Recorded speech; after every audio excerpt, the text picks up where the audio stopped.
Dear students और सभी को नमस्कार।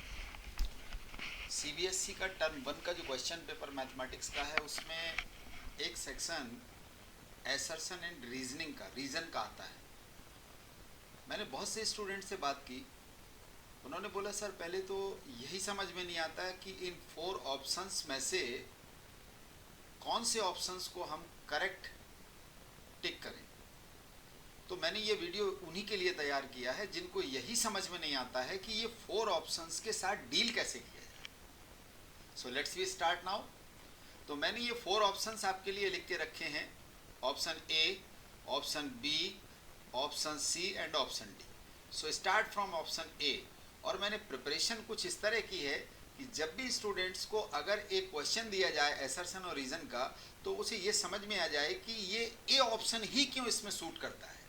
Let's we start now. So assertion हमारा दिया हुआ है, सबसे इंपॉर्टेंट है एसर्शन को ठीक से समझना, मीन्स क्वेश्चन को ठीक से समझना। Triangle ABC, right?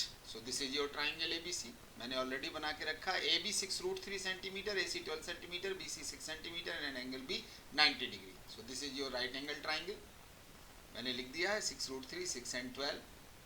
बट इसका ट्राइंगल का अभी केवल क्वेश्चन ही दिया गया है एसर्शन में, बट इस क्वेश्चन का रीजन देखते हैं आपका कैसा है।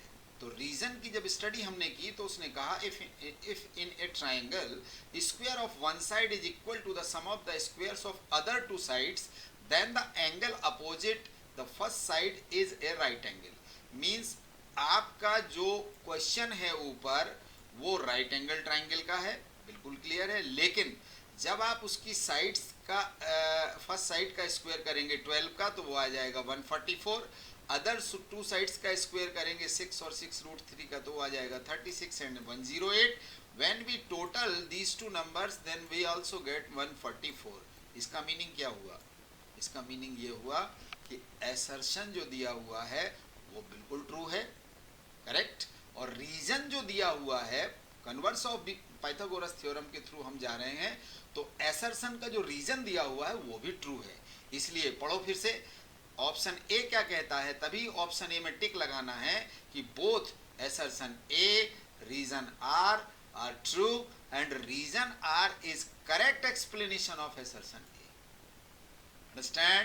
Understand? Yes, when both A and R true होना चाहिए एसर्शन और रीजन, करेक्ट, और रीजन आप एसर्शन ए का बिल्कुल करेक्ट एक्सप्लेनेशन होना चाहिए जो कि आपके इस क्वेश्चन में दिया हुआ है। इसलिए इस क्वेश्चन अगर ये आता है तो इसके लिए ए ऑप्शन करेक्ट है। चलिए बी को देखते हैं। बी में क्वेश्चन लिया है मैंने, ये देखिए एसर्शन क्या कहता है, degree of A zero polynomial is not defined. होता भी है, जीरो पॉलिनोमियल की डिग्री क्या होती है, नॉट डिफाइंड ही होती है, 9th में भी पढ़ा होगा आपने। बट इसका रीजन जरा ध्यान से पढ़िएगा, degree of a non zero constant polynomial is 0। Yes, जो कांस्टेंट पॉलिनोमियल होता है उसकी डिग्री 0 होती है, इसमें क्या प्रॉब्लम है?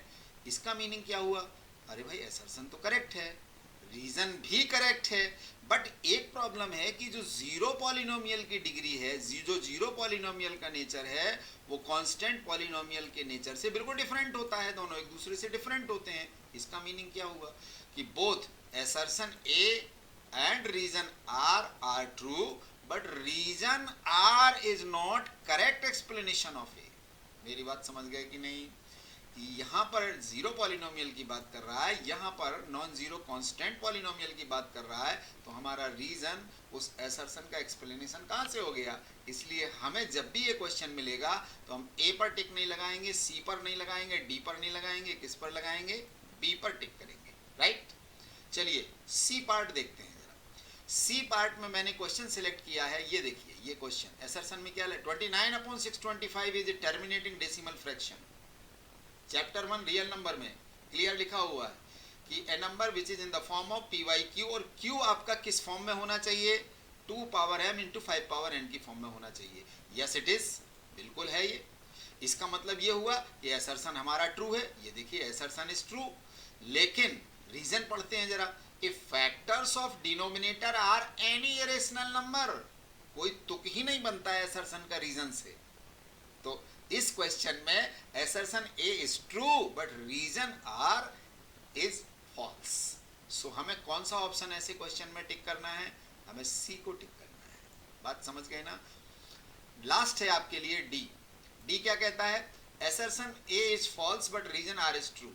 First let we see the question. assertion कह रहा है if the pair of lines are coincident. Coincident का मतलब एक लाइन दूसरे लाइन के ऊपर है।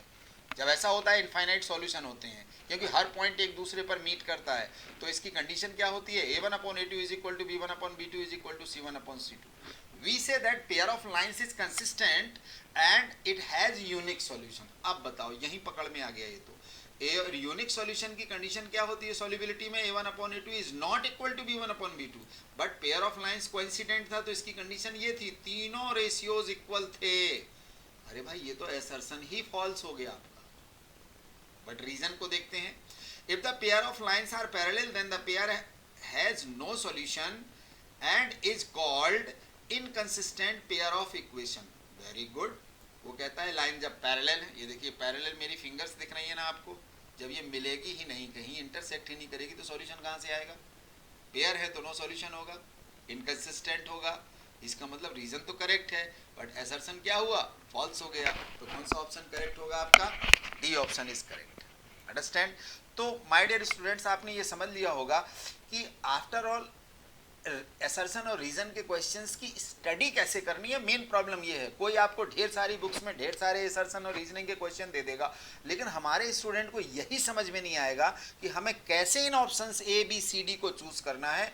आप इस वीडियो को आराम से देखिए और मैं गारंटी देता हूं कि आपको पक्का समझ में आएगा कि असर्शन और रीजन को किस तरह रीड किया जाए, किस तरह जस्टिफाई और रिजल्ट तक पहुंचा जाए, कि हम कौन से ऑप्शन को टिक कर दें। जैसे बोर्ड एग्जाम में अगर क्वेश्चन आएगा तो इस तरह का आएगा, पहले ये असर्शन और रीजन दे देगा आपको और इसके बाद कहेगा विच ऑप्शन इज करेक्ट। ये देखिए ए बी सी डी, मैंने आपके उसी लास्ट क्वेश्चन, प्रीवियस क्वेश्चन से ले लिया है। If the pair of lines are coincident then they said the pair of lines is consistent and it has unique solution. No, consistence में a1/a2 b1/b2 c1/c2 तीनों equal होते हैं, but unique solution में a1/a2 is not equal to b1/b2, इसलिए हमारा assertion ही wrong है। Reason पर आ जाते हैं। If the pair of lines are parallel, अगर लाइन पैरेलल है so there is no solution, बिल्कुल करेक्ट है ये। रीजन इज कॉल्ड इनकंसिस्टेंट होगा पेयर ऑफ इक्वेशन में, तो रीजन तो हमारा करेक्ट है बट असर्शन रॉन्ग है। तो इन चारों ऑप्शन में से कौन सा ऑप्शन सही है आपका? डी सही है, तो आप डी को टिक करेंगे या डी वाले सर्कल को आप फिल करेंगे। So thank you very much. Likes and subscribe जरूर करते रहिएगा और अच्छे वीडियो लाता रहूँगा। God bless you all. अपना ख्याल रखिएगा और उनका भी ख्याल रखिएगा जो आपका ख्याल रखते हो। Thank you.